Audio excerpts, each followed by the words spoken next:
أعمالنا من يهده الله فلا مضل له ومن يضلله فلا هادي له نشهد أن لا إله إلا الله وحده لا شريك له ونشهد أن محمدا عبده ورسوله لا نبي ولا رسول بعده اللهم صل وسلم وبارك وكرم على حبيبنا ونبينا وشفيعنا وسيدنا ومولانا محمد وعلى آله وأصحابه ومن تبعهم بإحسان إلى يوم الدين. أما بعد, kaum muslimin dan muslimat, jamaah salat Masjid Miftahul Iman, semoga Allah Subhanahu wa taala senantiasa memberikan keberkahan untuk kita semua dan keluarga kita. Semoga Allah ampunkan dosa-dosa kita dan angkat derajat kita semua, amin ya rabbal alamin. Pujian dan syukur hanya milik Allah Rabb semesta alam. Salawat beriringkan salam kita curah limpahkan pada Nabi besar Muhammad sallallahu alaihi wasallam. Alhamdulillah, malam ini kita akan melanjutkan kembali kajian kita dari kitab Nidaatul Rahman li Ahlil Iman. Pada pertemuan kita di bulan yang lalu, kita telah membahas surah Al-Baqarah ayat 254. Ini tentang hasul mu'min 'ala al-infaq qabla fawatil awan. Anjuran kepada orang-orang yang beriman agar berinfak sebelum hilangnya waktu dan kesempatan. Ayatnya adalah firman Allah, ya ayyuhalladzina amanu anfiqu mimma razaqnakum min qabli an ya'tiya yawmun la bay'un fihi wala khullatu wala syafa'ah wal kafiruna humudz zalimun. Satu ayat sebelum ayat kursi. Wahai orang-orang yang beriman, berinfaklah kalian dengan sebahagian rizki yang Allah berikan kepada kalian. Min qabli ayyatiya yaum, sebelum datangnya suatu hari, la bay'un fihi, di mana pada hari itu tidak ada transaksi lagi. Kalau di dunia masih ada transaksi, Pak. Semua masih bisa dinego. Bahkan yang tadinya sudah deal pun bisa jadi gagal karena ada nego-nego yang lain. Karena di dunia wala bai'un, enggak ada, la bai'un fihi, enggak ada lagi transaksi. Di akhirat enggak ada transaksi itu. Karena malaikat enggak ada kepentingan. Kalau di dunia manusia serba punya kepentingan. Nah, malaikat enggak ada kepentingan. Karena tidak punya nafsu, tidak punya syahwat.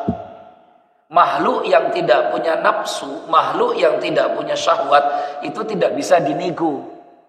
Makanya malaikat itu Allah tugaskan untuk menyiksa penghuni neraka. Kalau yang ditugaskan menyiksa penghuni neraka itu saya, bapak dan ibu, itu bisa saja nanti malah nggak jadi nyiksa. Apalagi yang masuk misalkan kaya raya, duitnya banyak, cantik, ganteng, misalkan malaikatnya itu kayak kita ini yang punya nafsu syahwat, yang datang ternyata penghuninya cantik itu. Terus kata kita, waduh sayang juga ini mau dipukul, sayang juga nih mau disiksa, dinego akhirnya, kan begitu, karena punya nafsu, punya syahwat. Malaikat itu tidak ada nafsu, tidak ada syahwat, jadi tidak ada pikiran, pokok masuk di neraka, kata malaikat saya ditugaskan untuk menyiksa, ya siksa, sudah. Alaiha malaikatun ghiladun shidad la ya'sunallaha ma amarahum wa yaf'aluna ma yumarun. Maka di akhirat itu la bai'un fihi, tidak ada transaksi, wala khullah, tidak ada itu teman karib, teman akrab, teman-teman, teman apa, tidak ada. Ya, wala syafa'ah, dan tidak berlaku syafaat. Kemarin kita sudah bahas ya, maksudnya tidak berlaku syafaat itu apa? Wal kafiruna humudz zalimun, dan orang-orang kafir hum mereka adz-zalimun, benar-benar orang-orang yang zalim. Kenapa kok ayat ini menerangkan tidak berlaku syafaat? Karena dalam beberapa keadaan dan kondisi di akhirat nanti memang ada orang-orang yang tidak bisa menerima syafaat. Kemarin kita sudah kaji 3 orang tuh yang nggak bisa menerima syafaat. Orang kafir nggak bisa menerima syafaat, munafik nggak bisa menerima syafaat, musyrik menyekutukan Allah nggak bisa menerima syafaat. Termasuk orang-orang yang mengolok-olok agama dijadikan bahan olok-olokan, tidak bisa dapat syafaat. Jadi jamaah sekalian yang dimuliakan Allah Subhanahu wa taala, termasuk orang yang tidak sholat. Nah, orang yang tidak sholat itu tidak bisa mendapat syafaat. Oh gimana? Wong sholat itu tiangnya agama kok. Mohon maaf ya Pak ya, ibarat katanya itu begini.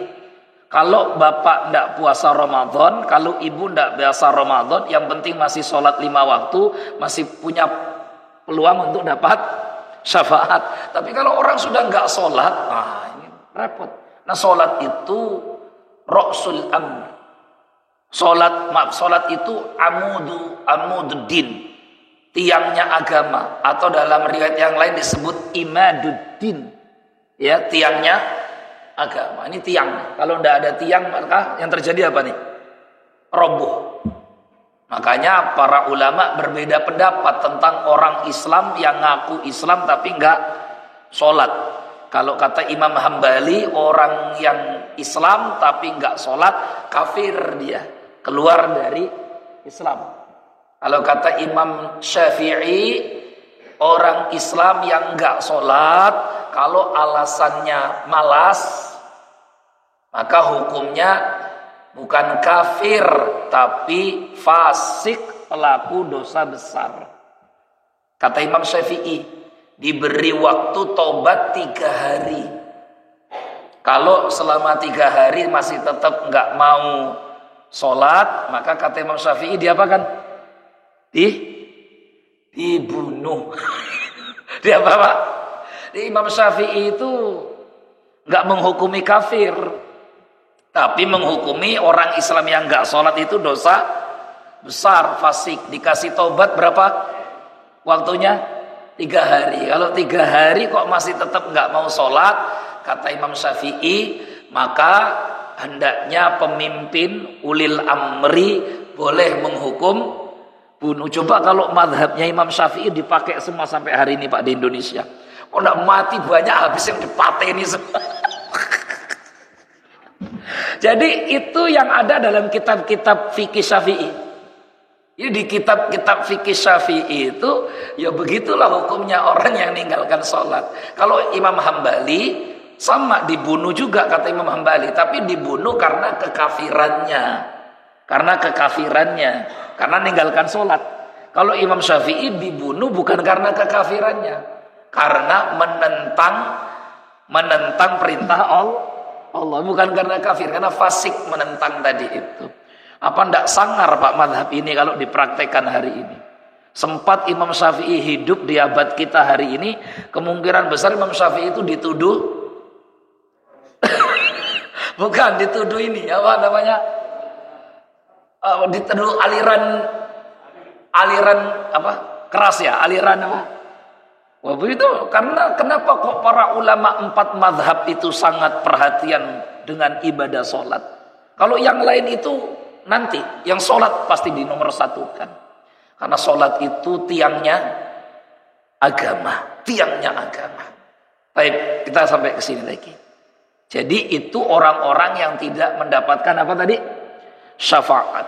Jadi kalau kita ingin dapat syafaat, bapak, saya, ibu ingin dapat syafaat di hari kiamat, yo mesti sholat. Jangan sampai nggak sholat. Nah, ayat ini kemarin kita sudah bahas ya, tentang kenapa di akhirat ada yang bisa dapat syafaat, ada yang tidak bisa mendapat syafaat.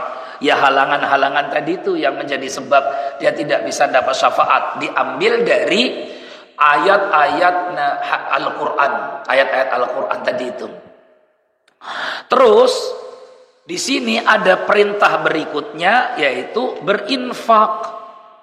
Kenapa kok ayatnya kan bertemakan tentang kejadian di akhirat, di mana hari di akhirat itu la bai'un fihi, tidak ada transaksi. Jadi kalau sudah diketuk palu, divonis tak di akhirat itu nggak bisa berubah lagi, Pak. Nggak bisa terus tiba-tiba nanti ada orang divonis ketuk palu tak di sidang, terus dia ngajukan PK. Kalau nggak banding, nggak bisa, karena hakim setinggi-tingginya hakim adalah persidangan di akhirat. Orang-orang yang tidak mendapatkan keadilan di dunia, dia akan mendapatkan keadilan di akhirat. Maka Allah berfirman di surat Ibrahim. Allah berfirman, "Wala tahsabannallaha ghafilan 'amma ya'maludz zalimun." Innama yuakhiruhum liyaumin tashkhasu fihil absar. Dan jangan sekali-kali kau mengira Allah lupa menghukum orang zolim, lalai dari orang-orang zolim. Enggak. Karena orang zolim itu bisa saja dia dianggap menang, berkuasa di dunia, atau dia menang di dunia. Tapi di akhirat nanti mereka akan diberikan keadilan seadil-adilnya. Quran surah Ibrahim. Nah, maka ayat ini memerintahkan kita untuk membiasakan berinfak. Jadi ini menarik nih Bapak Ibu. Dalam Sahih Al-Bukhari, dalam hadis Al-Bukhari, Rasulullah Sallallahu Alaihi Wasallam itu pernah menceritakan tentang pengalaman yang beliau alami, yakni ketika Allah memperlihatkan baginda Nabi Muhammad Sallallahu Alaihi Wasallam tentang isi penghuni neraka. Ternyata kebanyakan penghuni neraka itu berjenis kelamin perempuan. Rasulullah bersabda, "Uritun nara fa'idha aktsaru ahliha an-nisa'." Aku diperlihatkan neraka, dan ternyata penghuni neraka paling banyak adalah perempuan. Terus Rasulullah bersabda setelah membawakan hadis ini, kata Nabi, "Tasaddaqna ya ma'syaral muhajirat," atau ya ma'syaral nisa, bersedekahlah kalian hei para wanita. Ada yang menarik kan? Setelah Nabi menceritakan tentang neraka, Rasul memerintahkan para wanita untuk sedekah.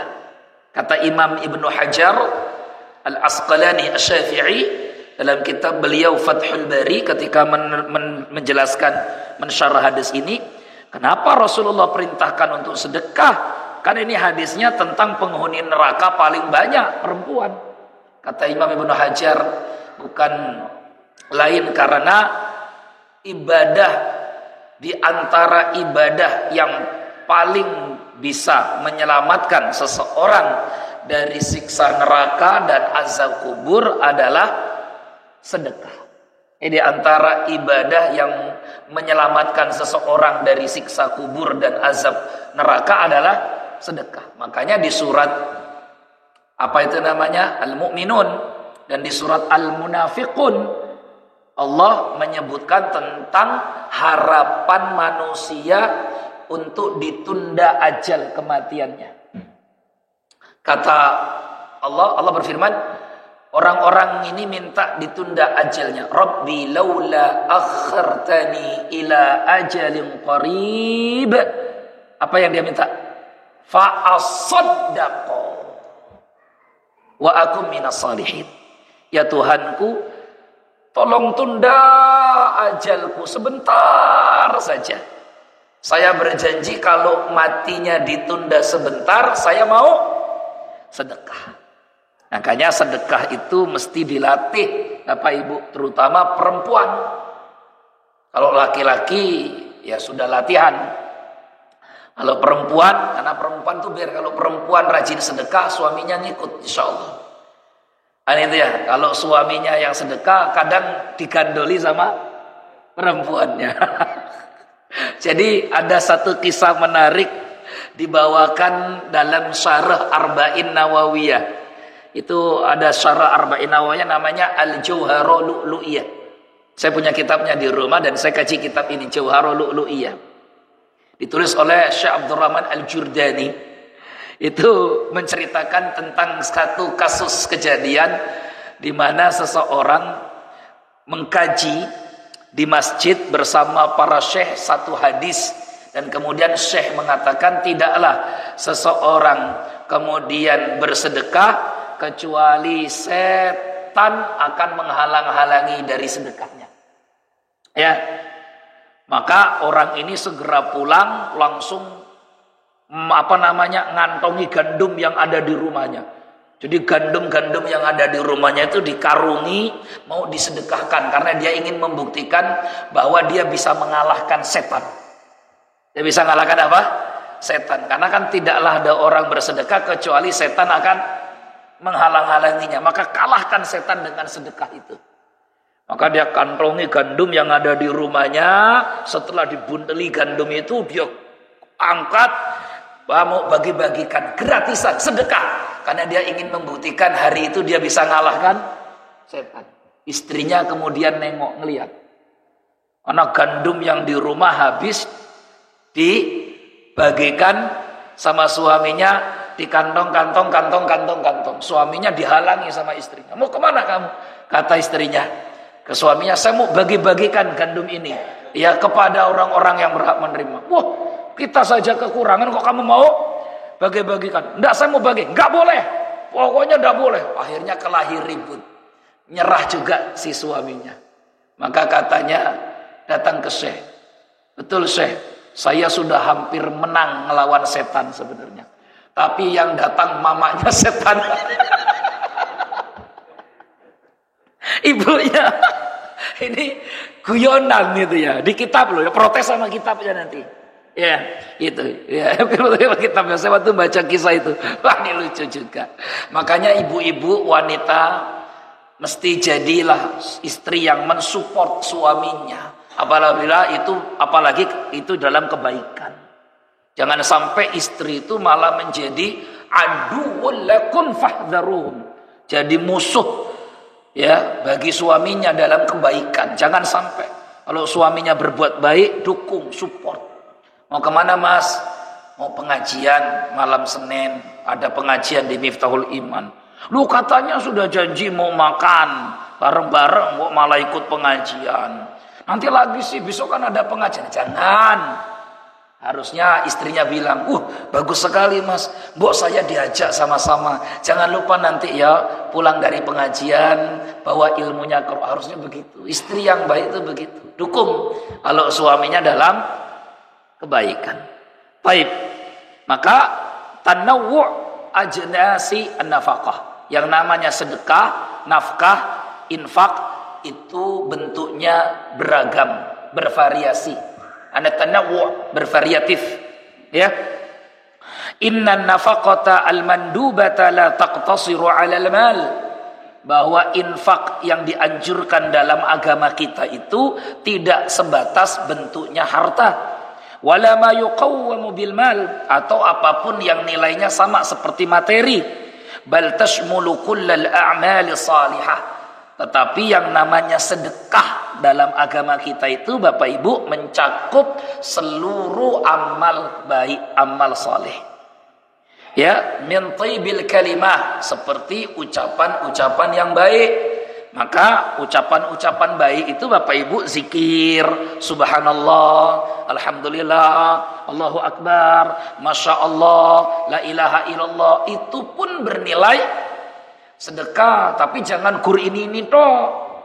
Nanti setiap diajak sedekah, alhamdulillah. Sedekah Pak, insya Allah. Ayo Pak, sedekahnya subhanallah. Ini kapan duitnya muncul ini? Iya, kalimat thayyibah itu betul sedekah. Tapi masjid kita ini tidak bisa bangun berdiri kalau cuma dengan la ilaha illallah dan insya Allah, harus ada materinya. Tapi itu bentuk tasliyah, hiburan dari baginda Nabi untuk sahabat-sahabat dan umat Islam yang tidak berharta, yang miskin. Maka yang miskin jangan sampai mau kalah dengan orang kaya yang rajin bersedekah. Bagaimana caranya supaya kita bisa seimbang dengan orang kaya yang suka sedekah? Ya, kita harus rajin berzikir. Zikirnya orang miskin itu dicatat seperti sedekah pahalanya. Nah, yang repot itu kalau orang kaya juga ahli zikir dan rajin zikir. Nah, itu repot itu, Pak. Maka yang miskin mesti ngaku kalah. Ya. Nah, selagi yang kaya-kaya ini belum rajin zikir dan masih malas berzikir, maka kita-kita ini yang tidak banyak hartanya mbok yo rajin berzikir. Makanya kalau ada orang yang zikir di pojok masjid panjang, itu nggak usah disindir-sindir. Ya mungkin dia mau sedekah, zikir terus subhanallah subhanallah. Karena dia mau sedekah pakai zikir itu. Intinya as-shadaqatu tanawwu', bentuknya bervariasi, macam-macam sedekah dalam agama. Itu menunjukkan kemaha-pemurahan Allah Subhanahu wa taala. Bahwa Allah tidak hanya mengukur infak sedekah itu hanya dari yang bentuknya materi, tapi juga bisa dengan kalimat thayyibah. Wa basyasatul wajhi, bahkan dengan wajah yang semeringah, wajah yang senang, wajah yang apa itu bahasanya? Sumeh ya. Sumeh, nah, saya juga nggak ngerti itu. Pokoknya saya ngikut orang lah. Sumeh ya sumeh pokoknya. Ya, sumeh itu gini Pak, kalau ketemu orang tuh, gitu. Assalamualaikum, enak gitu Pak. Loh, itu saya pun mau nyalaminya pun ada di masjid tertentu tuh ada. Di sini nggak ada, insya Allah nggak ada. Saya itu kalau udah ke masjid itu ketemu orang ini ya pingin juga saya itu nyalami beliau tuh pingin itu. Assalamualaikum. Mbok yo itu senyum gitu. Hidup ini sudah ruwet gitu. Jangan ditambah ruwet sama mukanya gitu. Mbok ya tahu kita ini hidup ini banyak masalah Pak. Tapi ya bahagia saja. Senyum. Itu seneng. Karena capek, cemberut itu lebih banyak membutuhkan urat-urat otot di wajah kita itu lebih capek untuk cemberut ketimbang senyum. Ya udah senyum saja, senyumi. Wong cemberut juga masalahnya nggak selesai, ya masih mending senyum, enak. Toh senyum itu berpahala. Ya, ini masukan ya Pak ya. Jadi kalau ketemu sama orang itu mbok yo, nah gitu. Iya, saya ada utang gitu. Tapi kalau ketemu ya senyum gitu. Jangan, karena ada nih jamaah di masjid itu. Bukan Miftahul Iman, bukan. Masjid yang lain. Gitu saya salami. Assalamualaikum Pak Haji. Oh, saya tuh mikir-mikir nih besok lagi disalami lagi apa enggak gitu. Basyasatul wajah yang sumeh, semringah, itu nilainya ibadah sedekah. Sampai Rasulullah katakan di hadis ini, la tahqiranna minal ma'rufi syai'an walau an talqa akhaka biwajhin taliqin. Hadis riwayat Imam Muslim, Tirmidzi dan Ahmad. La tahqiranna minal ma'rufi syai'an. Jangan kau remehkan sekecil apapun kebaikan. Walau an talqa akhaka biwajhin taliqin. Meskipun kebaikan itu sekedar berjumpa dengan saudaramu dengan wajah senyum. Wajah senyum itu nilainya sedekah, Pak. Ya. Nah, besok-besok nih senyum gitu ya. Itu. Tapi jangan banyakkan senyum, jangan. Ya, apalagi senyumnya sama janda bahaya itu. Ya. Bahaya deh Bu-ibu kan itu ya. Gitu. Baik, jadi intinya Sona'iul ma'rufi taqi masari asu. Ini penting nih. Karena di beberapa kitab saya temukan kisah ini. Ternyata di kitab ini juga dibawakan kisahnya. Sona'iul ma'ruf taqi masari asu. Berbuat kebaikan itu akan menjaga kita dari takdir yang buruk. Saya ulangi ya. perbuatan baik, sedekah maksudnya, itu menjaga kita dan melindungi kita dari kejadian yang buruk. Ini sama beliau Syekh Abdul Ati Buhairi itu dibawakan beberapa kisah nyata, tentu kisah nyata, karena disebutkan juga semua referensi maroji dari kitab-kitab para ulama. Nah, tapi yang saya mau bawakan ini kisah yang kejadiannya belum terlalu jauh dengan kita, ya, belum terlalu jauh zamannya dengan kita. Itu yang dibawakan oleh Imam Asy-Syaukani, karena di sini ada riwayat yang lain. Nah, ini yang diriwayatkan oleh Imam Asy-Syaukani, merujuk pada hadis Nabi SAW, di mana Nabi bersabda, "Shana'i'ul ma'ruf taqi masari'as su'." Bahwa berbuat kebaikan, maksudnya sedekah, itu menjagamu dan melindungimu dari kejadian yang buruk. Wa shadaqa khafiyan tutfi ghadaba rabbih, dan sedekah diam-diam memadamkan murka Allah Subhanahu wa taala. Jadi kalau kita mau Allah ridho dan mengampuni dosa kita, biasakan sedekahnya diam-diam, ya, sedekahnya diam-diam. Ya, sedekah boleh terang-terangan, karena ngajak orang supaya ikut sedekah. Tapi lebih baik yang namanya sedekah itu apa? Diam-diam. Kecuali zakat. Kalau zakat, Bapak Ibu terang-terangan. Kalau sedekah, diam-diam. Ya. Nah, ini kisahnya dibawakan oleh Al-Imam Asy-Syaukani. Ini kisah nyata, karena Imam Syaukani itu kan jaraknya dengan kita belum terlalu lama. Ya, beliau kan ada di abad ke-13. Kita ini abad ke-15. Ya, jadi nggak terlalu jauh lah. Jadi ceritanya itu nyata dan kejadiannya saksi matanya banyak masalahnya. Ini kejadiannya ada di Yaman. Kejadiannya ada di negeri Yaman. Tapi waktu itu nggak ada reporter TV yang meliput, belum ada waktu itu. Ya, karena reporter TV Indosiarnya belum lahir. Ya, ini kejadiannya. Kalau sekarang pasti viral ini, Pak. Tapi ini kejadian nyata, saksi matanya banyak. Ceritanya begini. Saya bacakan saja di sini, ya. Ini disebutkan dalam kitab beliau Al-Badru Thali', halaman jilid 1, halaman 492 sampai 493. Berarti kisahnya sampai 3 lembar. 1 lembar ya, 1 lembar. Cuma di sini disingkat. Juga disebutkan dalam kitab yang lain, Tartibul Afwah, ya. Kisah ini kisah nyata tentang seorang, saya baca, wa dzalika annahu kana fiha rajulun minaz zar'ah wa kana dza dinin wa sadaqatin. Jadi ada seorang berasal dari negeri namanya Hamra, dari daerah namanya Hamra di Yaman. Beliau ini petani, ya, petani profesinya. Tapi karena zadinin wasodaqah, beliau ini meskipun petani tapi agamanya bagus dan rajin sedekah. Petani itu ujian paling beratnya itu zakat, jemaah sekalian. Nah, zakat pertanian itu besar betul. Apalagi zaman hari ini, bibit mahal, obat-obatan susah, ya kan?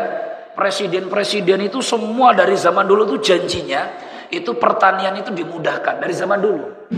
Termasuk Pak Prabowo yang nanti akan dilantik. Kita doakan lah moga-moga Pak Prabowo bisa buat petani-petani di Indonesia kita ini tersenyum. Karena bapak saya petani, masalahnya. Petani itu nangis karena mau beli obatnya itu susah. Pupuknya mahal. Kalaupun mahal ada mending, mahal susah. Sudah begitu pas panen harganya murah. Belum lagi kemudian ada kewajiban zakat. Petani itu berat betul. Makanya kemarin saya ditanya sama jamaah karena dia punya kebun sawah, bertani, zakat. Mau zakat? Iya. Zakatnya berapa Pak Ustadz? Ya zakatnya tergantung pakai perairan apa. Saya pakai alat semua nih Ustadz, musim panas jadi biaya. Ya, pakai alat semuanya biaya berarti berarti 5%, nggak pakai 10%, kan gitu kan? Kalau sudah dapat 5 wasak, karena setiap 5 wasak itu sekitar 700 kilo. Maka kalau ada petani dapat hasil 700-an kilo, maka berarti kalau dia pakai hujan langit, zakatnya 70 kilo. Kalau dapat 1000 kilo, maka zakatnya 100 kilo. Bayangkan petani Pak, beratnya jadi petani. Ya kan? Dia dapat 1 ton, maka zakatnya 1 kintal. Belum dipotong upah kuli, dipotong upah apa itu yang pekerjanya, dipotong lagi biaya, wah macamnya, tetek bengek kata kita kan gitu ya. Malah nggak ketemu sama zakatnya itu. Dapat apa Pak petani? Dapat nelongsonya. Dapat nelongsonya. Berat betul jadi petani itu Pak. Ya kan? Zakatnya berat betul, ujiannya betul-betul. Nah, apalagi kalau ikut mazhab Syafi'i. Kalau ikut mazhab Syafi'i yang namanya zakat pertanian itu dihitung kotor. Bukan hitung bersih. Kalau kita kan seringnya hitung bersih, dipotong upah, dipotong modal, dipotong apa. Kalau ada sisa, syukur-syukur bisa dizakati. Itu, tapi itu bukan mazhab Syafi'i, itu mazhab yang lain. Kalau Syafi'i, maka kotornya berapa, potong 10%. Maka terus petani-petani tak tanya, Bapak mau pakai mazhab Syafi'i atau pakai mazhab yang lain? Kalau yang lain gimana Pak Ustadz? Yang bersih aja Pak Ustadz. Saya mau pakai yang itu kan yang bersih. Makanya gara-gara urusan padi pindah mazhab. Berat Pak, berat. Betul-betul berat. Makanya ini ujiannya. Nah, kita balik lagi. Ini petani. Jadi petani pun tidak menghalangi agamanya harus bagus, ahli sedekah. Jangan sampai petani itu malah lupa dengan yang memberikan dan menumbuhkan tanaman. Petani itu cuma masukkan benih saja kok Pak. Yang numbuhkan itu Allah semua. Ya Allah semua. Baik. Kita lanjut lagi di sini. Wattafaqu annahu bana masjidan yusalli fihi. Dari hasil pertanian itu ada sisa harta, dibangunkan masjid. Masya Allah ya.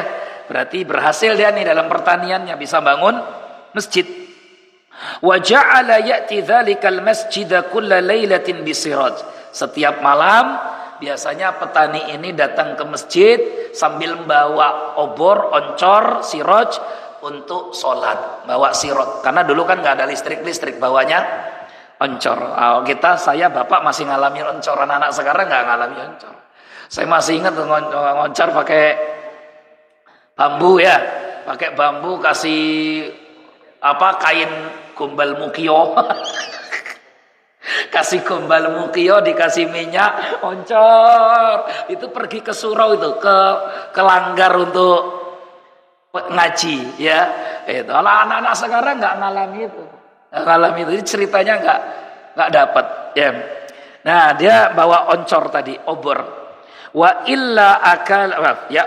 Kemudian wa bi asyai, sambil juga membawa makanan. Jadi kebiasaan beliau itu kalau ke masjid bawa obor sambil bawa makanan. Ini nyata nih.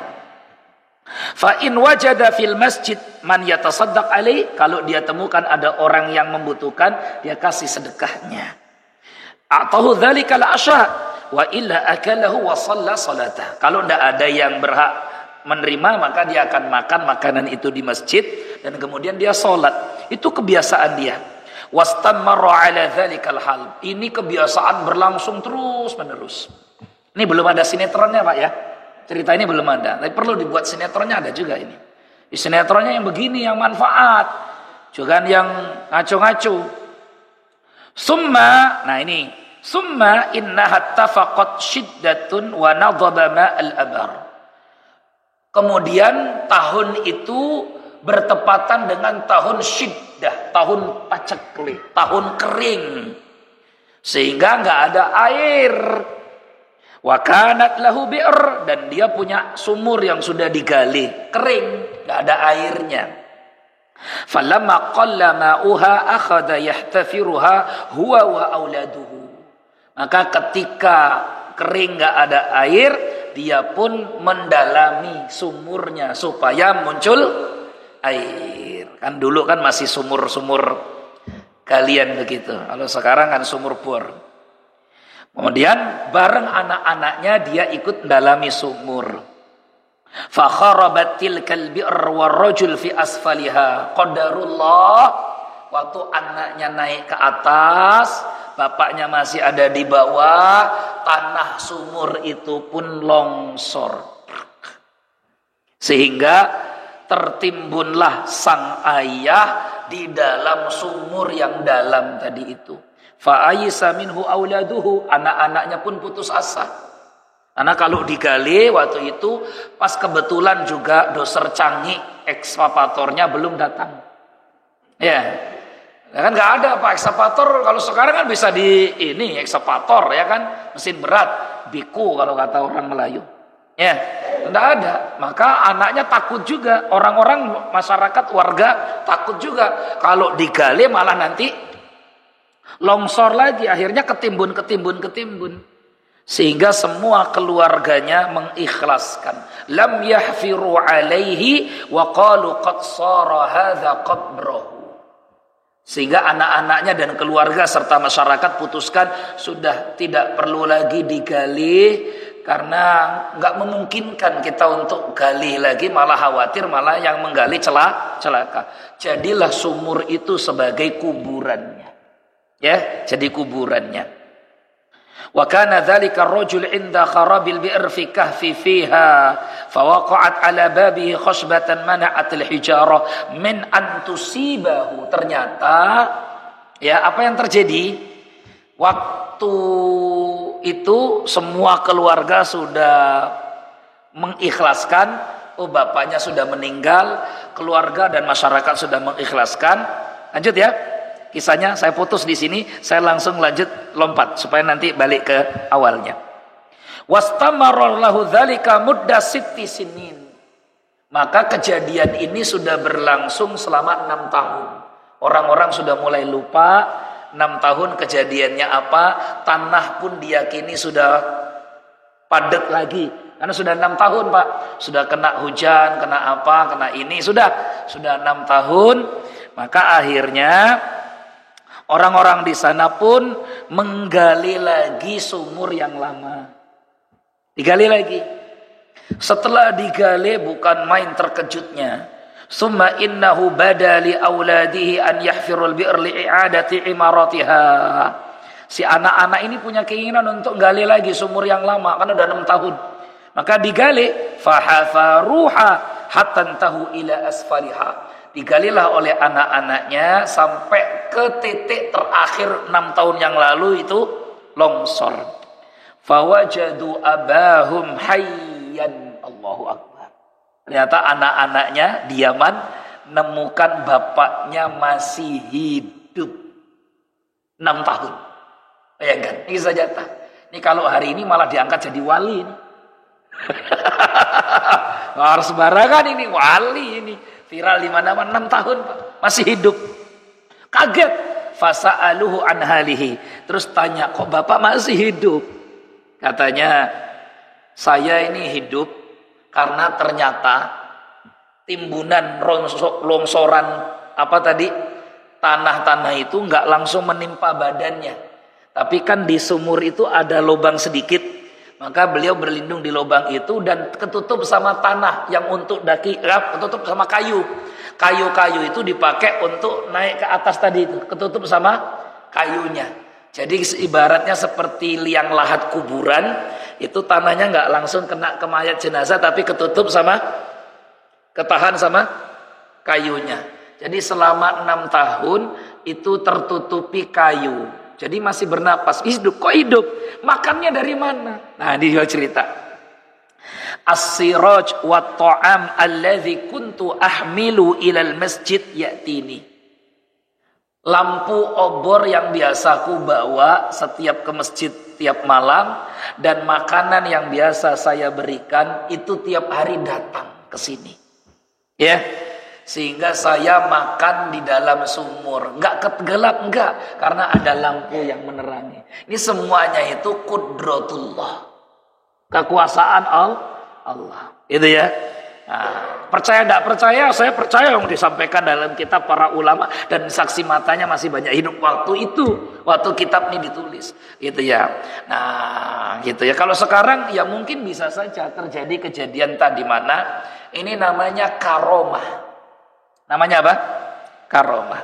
Kejadian luar biasa yang diberikan kepada orang-orang tertentu untuk meningkatkan dan menambah keyakinannya kepada Allah. Mungkin saja bisa terjadi.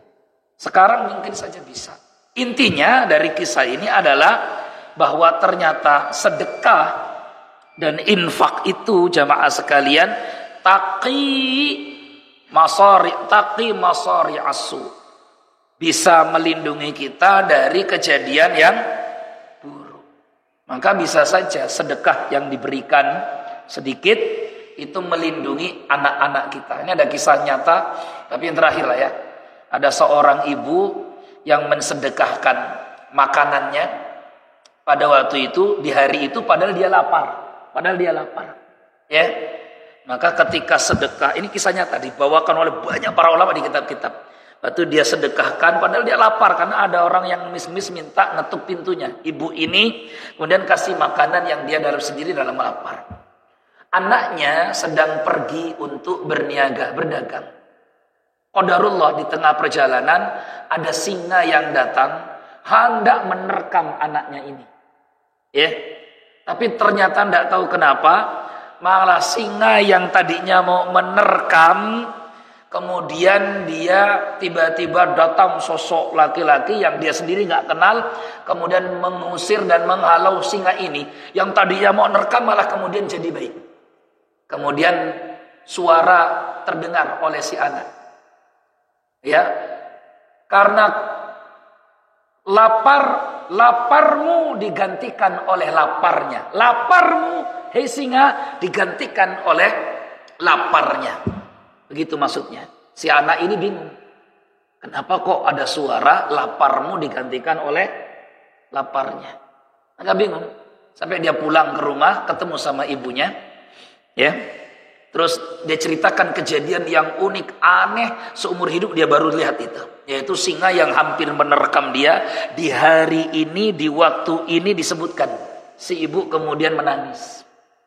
Si ibunya kemudian menangis setelah mendengar cerita anaknya. Kenapa? Karena hari yang diceritakan oleh anak dan waktu yang diceritakan oleh si anak itu di hari dan waktu yang sama ketika pintunya diketuk oleh orang miskin yang kelaparan, minta makan dan dia dalam kondisi lapar. Jadi kata si ibu, berarti kelaparan yang diberikan untuk menutup dan menghilangkan pengemis itu Allah ganti hilangkan laparnya singa. Jadi jangan pernah menyepelekan sedekah sekecil apapun itu, karena sedekah kalau ikhlas, betul-betul ikhlas, maka sedekah itu akan menjaga dan melindungi kita dari takdir yang buruk atau kejadian-kejadian yang buruk. Wallahu a'lam bishawab. Selesai berarti Pak tafsir tentang surat ini. Insyaallah biidznillah kapan-kapan kita lanjutkan pada ayat yang lain. Subhanakallahumma wa bihamdika asyhadu an la ilaha illa anta wa nastaghfiruka wa natubu ilaika. Allahumma ighfir lana dhunubana wa liwalidina warhamhuma kama rabbayana shighara. Allahumma barik lana fima razaqtana wa qina adzaban nar. Allahumma inna nas'aluka husnal khatimah wa na'udzubika min su'il khatimah. Rabbana hab lana min azwajina wa dhurriyyatina qurrata a'yun waj'alna lil muttaqina imama. Wa sallallahu ala nabiyyina Muhammadin wa ala alihi wa sahbihi wa sallam. Walhamdulillahi rabbil alamin. Assalamualaikum warahmatullahi wabarakatuh.